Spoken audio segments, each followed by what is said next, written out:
Hola, mi nombre es Josefina Allendez y soy artista plástica.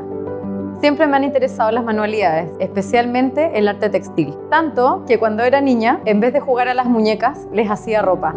Hace unos años creé Wild Spirit, una marca de ropa de niño 100% hecho a mano. He trabajado para marcas como Vito Ferris, Nel Blue, Donna Kativa o Galera. También colaboro con diseñadores y decoradores en la confección de piezas únicas. Mi máxima inspiración son los árboles. Sus ramas y sus hojas son pura vida y buena energía. En ellos encuentro todo: volumen, textura, color y mucho movimiento. Me encanta la libertad y la creatividad de la técnica del bordado. Dejarme llevar por las líneas que voy trazando y el sonido del hilo al bordar. Es un proceso mágico que te lleva a un lugar de paz. En este curso de doméstica te enseñaré a personalizar cualquier tipo de accesorio de una manera entretenida y con un estilo propio, el tuyo.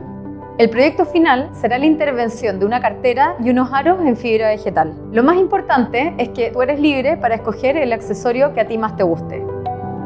Empezaré mostrándote los materiales que tienes a tu alrededor para así después aplicarlos en tus bordados.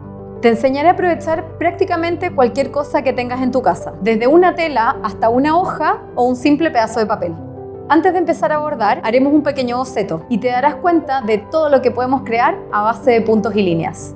Luego te enseñaré los puntos básicos con los que suelo trabajar: el nudito francés, las puntadas largas y cortas, el flequillo y a poner mostacillas.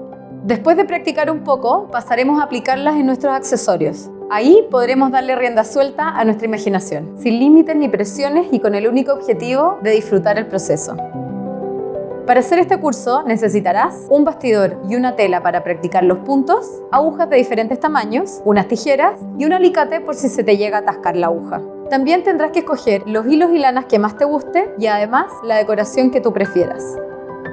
Este curso está dirigido a artistas plásticos y a cualquiera que quiera personalizar sus accesorios con un estilo propio.